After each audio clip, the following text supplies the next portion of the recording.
ನೋಡಿ, ಈ ರೀತಿ ಪ್ರಶ್ನೆಗಳು ಉದ್ಭವ ಆಗಿರುವಾಗ ಈಗ ಸಿಎಂ ರೇಸ್ ಯಾರ್ಯಾರ ಮಧ್ಯೆ ಇದೆ, ಅವರ ಬಲಾಬಲ ಏನು, ಪ್ಲಸ್ ಏನು, ಮೈನಸ್ ಏನು ಅನ್ನೋದ್ರ ಬಗ್ಗೆ ಚರ್ಚೆಗಳಾಗುತ್ತೆ. ಸೊ ಮೊದಲೇದಾಗಿ ಮುಖ್ಯಮಂತ್ರಿ ಕುರ್ಚಿ ರೇಸ್ ನಲ್ಲಿರುವಂತಹ ಡಿ.ಕೆ. ಶಿವಕುಮಾರ್ ಅವರ ಪ್ಲಸ್ ಪಾಯಿಂಟ್ ಏನು? ನಿಮಗೆಲ್ಲ ಗೊತ್ತಿರುವ ಹಾಗೆ ಕಳೆಗುಂದಿದ್ದ ಪಕ್ಷಕ್ಕೆ ಚೈತನ್ಯ ತುಂಬಿದ್ದು ಡಿ.ಕೆ. ಶಿವಕುಮಾರ್ ಅವರು, ಅದರಲ್ಲಿ ಯಾವುದೇ ರೀತಿಯ ಸಂಶಯ ಇಲ್ಲ. ಪಕ್ಷ ಸಂಘಟನೆಯನ್ನ ಮಾಡುವಲ್ಲಿ, ಪ್ರಣಾಳಿಕೆಯನ್ನ ಬಿಡುಗಡೆ ಮಾಡುವಲ್ಲಿ, ಕಾಂಗ್ರೆಸ್ ಇಲ್ಲದ ಕ್ಷೇತ್ರದಲ್ಲಿ ಕಾಂಗ್ರೆಸ್ ಬರುವ ಹಾಗೆ ಮಾಡುವಲ್ಲಿ, ತಮ್ಮ ಹಳೆ ಕಾರ್ಯಕರ್ತರನ್ನ ಹಲವು ಕಾರಣಗಳಿಂದ ಬಿಟ್ಟು ಹೋದವರನ್ನ ಮತ್ತೆ ಸೆಳೆಯುವಲ್ಲಿ ಯಶಸ್ವಿಯಾಗಿದ್ದು ಡಿ.ಕೆ. ಶಿವಕುಮಾರ್ ಅವರು. ಅದರ ರಿಸಲ್ಟ್ 100+. ಚುನಾವಣೆಯಲ್ಲಿ ತನು ಮನ ಧನ ಎಲ್ಲವನ್ನ ಧಾರೆ ಏರಿದಿದ್ದು ಇದೇ ಡಿ.ಕೆ. ಶಿವಕುಮಾರ್ ಅವರು. ಸಿದ್ದರಾಮಯ್ಯ ಅವರನ್ನ ಬಿಟ್ರೆ ರಾಜ್ಯ ಕಾಂಗ್ರೆಸ್ನ ಬೆಸ್ಟ್ ಲೀಡರ್ ಅಂತ ಕರೆಸ್ಕೊಳ್ಳೋದು ಇದೇ ಡಿ.ಕೆ. ಶಿವಕುಮಾರ್ ಅವರು. ಸುಮ್ನೆ ಅವರನ್ನ ಬಂಡೆ ಅಂತ ವರ್ಣನೆ ಮಾಡಲಿಲ್ಲ. ಡಿ.ಕೆ. ಶಿವಕುಮಾರ್ ಒಬ್ಬ ಮಾಸ್ ಲೀಡರ್. ಅವರು ಪಕ್ಷ ಸಂಘಟನೆಯಲ್ಲಿ ನಿಸ್ಸೀಮರು. ಆಕರ್ಷಣೆ, ಕಾರ್ಯಕರ್ತರನ್ನ ಸೆಳೆಯುವುದು ಇವೆಲ್ಲವೂ ಕೂಡ ಡಿ.ಕೆ. ಶಿವಕುಮಾರ್ ಅವರು ಮಾಡ್ತಾರೆ. ಟ್ರಬಲ್ ಶೂಟರ್ ಅಂತ ಅವರನ್ನ ಸುಮ್ಮನೆ ಕರೀಲಿಲ್ಲ.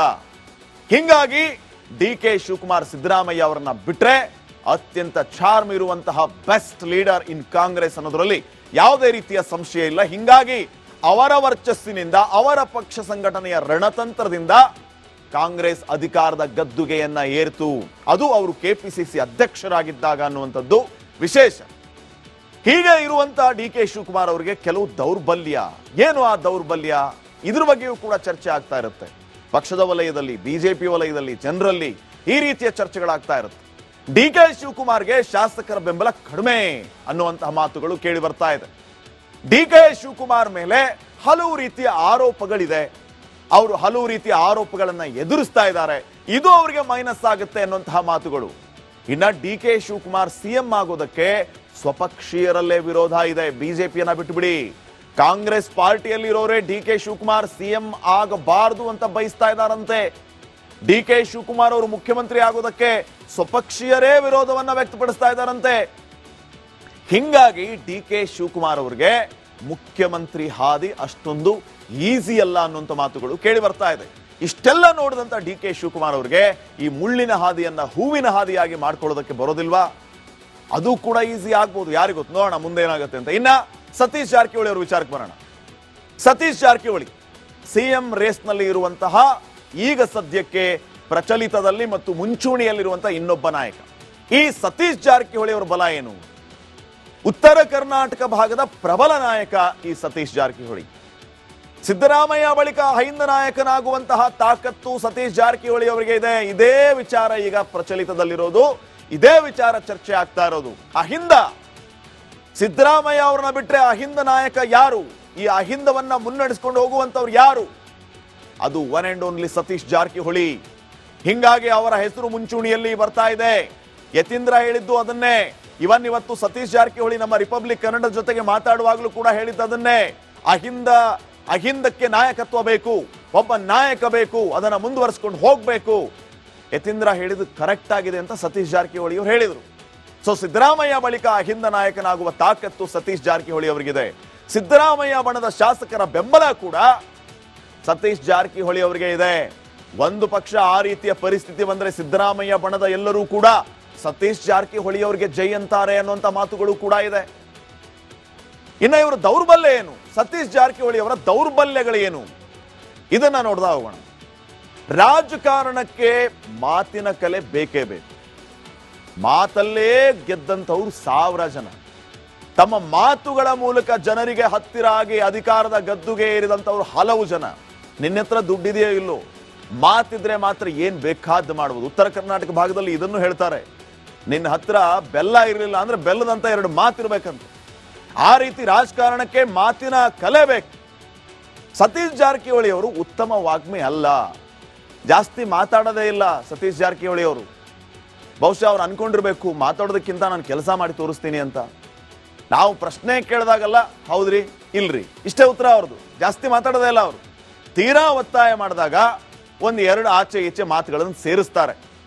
ಇನ್ನ ಉತ್ತರ ಕರ್ನಾಟಕ ಭಾಗಕ್ಕಷ್ಟೇ ಸೀಮಿತ ಆದಂತಹ ಸತೀಶ್ ಜಾರಕಿಹೊಳಿ ಅವರು ಈ ಕಡೆ ಬೆಂಗಳೂರು ಸಿಟಿಗೆ ಬಂದ್ರೆ, ದಕ್ಷಿಣ ಕರ್ನಾಟಕಕ್ಕೆ ಬಂದ್ರೆ ಅವರ ವರ್ಚಸ್ಸು ಅಷ್ಟು ಹೇಳುವಂತಹದ್ದೇನಿಲ್ಲ. ಬೆಳಗಾವಿಯಲ್ಲಿ ಸೌಕಾರ್, ಉತ್ತರ ಕರ್ನಾಟಕ ಭಾಗದಲ್ಲಿ ಸೌಕಾರ್.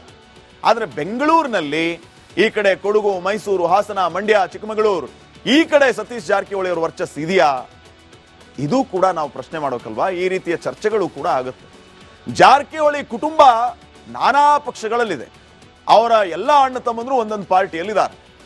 ಕುಟುಂಬ ರಾಜಕಾರಣವೇ ಅವರಿಗೆ ನೆಗೆಟಿವ್ ಆಗ್ಬೋದು. ಯಾರಾದ್ರೂ ಇರಲಿ, ಪಾರ್ಟಿ ಅಧಿಕಾರಕ್ಕೆ ಬಂದ್ರೆ ಅವರ ಸಹೋದರ ಯಾರಾದ್ರೂ ಒಬ್ರು ಮಿನಿಸ್ಟರ್ ಇದ್ದೇ ಇರ್ತಾರೆ. ಸೊ ಈಗ ಅವ್ರ ಮಕ್ಕಳು ಕೂಡ ಎಂಟ್ರಿ ಕೊಟ್ಟಿದ್ದಾರೆ. ಇದೇ ಕುಟುಂಬ ರಾಜಕಾರಣ ಅವರಿಗೆ ನೆಗೆಟಿವ್ ಆಗ್ಬೋದು ಅನ್ನುವಂತ ಮಾತುಗಳು ಕೂಡ ಇದೆ. ಇದು ಜಾರಕಿಹೊಳಿ ಅವರ ಮೈನಸ್ ಪಾಯಿಂಟ್ಸ್. ಪ್ಲಸ್ ಪಾಯಿಂಟ್ಸ್ ಅನ್ನು ನಾನು ಆಗ್ಲೇ ಹೇಳ್ತಾ ಇದ್ದೆ. ಆ ಕಾರಣಗಳಿಂದ ಅವರು ಸಿಎಂ ಆಗೋ ಚಾರ್ಮ್ ಅನ್ನ ಹೊಂದಿದ್ದಾರೆ ಅಂತ. ಮೈನಸ್ ಪಾಯಿಂಟ್ ಗಳನ್ನು ಕೂಡ ನಾವು ಅಲ್ಲಗಳೆಯುವಂತಿಲ್ಲ. ಇನ್ನು next and only Satish Jarkiholi. ಹಿಂಗಾಗಿ ಅವರ ಹೆಸರು ಮುಂಚೂಣಿಯಲ್ಲಿ ಬರ್ತಾ ಇದೆ. ಯತೀಂದ್ರ ಹೇಳಿದ್ದು ಅದನ್ನೇ. ಇವತ್ತು ಸತೀಶ್ ಜಾರಕಿಹೊಳಿ ನಮ್ಮ ರಿಪಬ್ಲಿಕ್ ಕನ್ನಡ ಜೊತೆಗೆ ಮಾತಾಡುವಾಗಲೂ ಕೂಡ ಹೇಳಿದ್ದದನ್ನೇ. ಅಹಿಂದಕ್ಕೆ ನಾಯಕತ್ವ ಬೇಕು, ಒಬ್ಬ ನಾಯಕ ಬೇಕು, ಅದನ್ನ ಮುಂದುವರಿಸಿಕೊಂಡು ಹೋಗ್ಬೇಕು. ಯತೀಂದ್ರ ಹೇಳಿದ್ದು ಕರೆಕ್ಟ್ ಆಗಿದೆ ಅಂತ ಸತೀಶ್ ಜಾರಕಿಹೊಳಿ ಅವರು ಹೇಳಿದ್ರು. ಸೊ ಸಿದ್ದರಾಮಯ್ಯ ಬಳಿಕ ಅಹಿಂದ ನಾಯಕನಾಗುವ ತಾಕತ್ತು ಸತೀಶ್ ಜಾರಕಿಹೊಳಿ ಅವರಿಗಿದೆ. ಸಿದ್ದರಾಮಯ್ಯ ಬಣದ ಶಾಸಕರ ಬೆಂಬಲ ಕೂಡ ಸತೀಶ್ ಜಾರಕಿಹೊಳಿ ಅವರಿಗೆ ಇದೆ. ಒಂದು ಪಕ್ಷ ಆ ರೀತಿಯ ಪರಿಸ್ಥಿತಿ ಬಂದ್ರೆ ಸಿದ್ದರಾಮಯ್ಯ ಬಣದ ಎಲ್ಲರೂ ಕೂಡ ಸತೀಶ್ ಜಾರಕಿಹೊಳಿ ಅವರಿಗೆ ಜೈ ಅಂತಾರೆ ಅನ್ನುವಂತ ಮಾತುಗಳು ಕೂಡ ಇದೆ. ಇನ್ನು ಇವರ ದೌರ್ಬಲ್ಯ ಏನು? ಸತೀಶ್ ಜಾರಕಿಹೊಳಿ ಅವರ ದೌರ್ಬಲ್ಯಗಳೇನು? ಇದನ್ನ ನೋಡ್ತಾ ಹೋಗೋಣ. ರಾಜಕಾರಣಕ್ಕೆ ಮಾತಿನ ಕಲೆ ಬೇಕೇ ಬೇಕು. ಮಾತಲ್ಲೇ ಗೆದ್ದಂಥವ್ರು 1000 ಜನ. ತಮ್ಮ ಮಾತುಗಳ ಮೂಲಕ ಜನರಿಗೆ ಹತ್ತಿರ ಆಗಿ ಅಧಿಕಾರದ ಗದ್ದುಗೆ ಏರಿದಂಥವ್ರು ಹಲವು ಜನ. ನಿನ್ನ ಹತ್ರ ದುಡ್ಡಿದೆಯೋ ಇಲ್ಲೋ, ಮಾತಿದ್ರೆ ಮಾತ್ರ ಏನ್ ಬೇಕಾದ್ದು ಮಾಡಬಹುದು. ಉತ್ತರ ಕರ್ನಾಟಕ ಭಾಗದಲ್ಲಿ ಇದನ್ನು ಹೇಳ್ತಾರೆ, ನಿನ್ನ ಹತ್ರ ಬೆಲ್ಲ ಇರಲಿಲ್ಲ ಅಂದ್ರೆ ಬೆಲ್ಲದಂತ 2 ಮಾತಿರ್ಬೇಕಂತ. ಆ ರೀತಿ ರಾಜಕಾರಣಕ್ಕೆ ಮಾತಿನ ಕಲೆ ಬೇಕು. ಸತೀಶ್ ಜಾರಕಿಹೊಳಿ ಅವರು ಉತ್ತಮ ವಾಗ್ಮಿ ಅಲ್ಲ. ಜಾಸ್ತಿ ಮಾತಾಡೋದೇ ಇಲ್ಲ ಸತೀಶ್ ಜಾರಕಿಹೊಳಿ ಅವರು.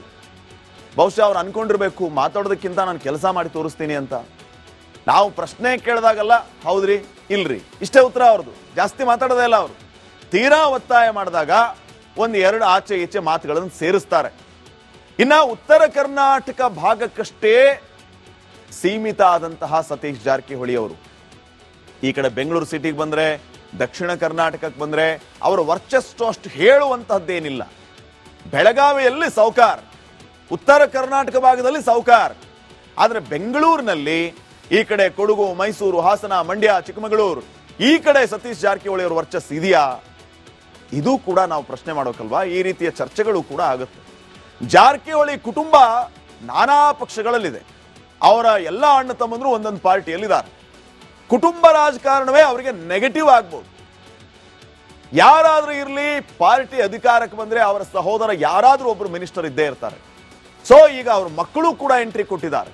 ಇದೇ ಕುಟುಂಬ ರಾಜಕಾರಣ ಅವರಿಗೆ ನೆಗೆಟಿವ್ ಆಗ್ಬೋದು ಅನ್ನುವಂತ ಮಾತುಗಳು ಕೂಡ ಇದೆ. ಇದು ಜಾರಕಿಹೊಳಿ ಅವರ ಮೈನಸ್ ಪಾಯಿಂಟ್ಸ್. ಪ್ಲಸ್ ಪಾಯಿಂಟ್ಸ್ ಅನ್ನು ನಾನು ಆಗ್ಲೇ ಹೇಳ್ತಾ ಇದ್ದೆ. ಆ ಕಾರಣಗಳಿಂದ ಅವರು ಸಿಎಂ ಆಗೋ ಚಾರ್ಮ್ ಅನ್ನ ಹೊಂದಿದ್ದಾರೆ ಅಂತ. Minus point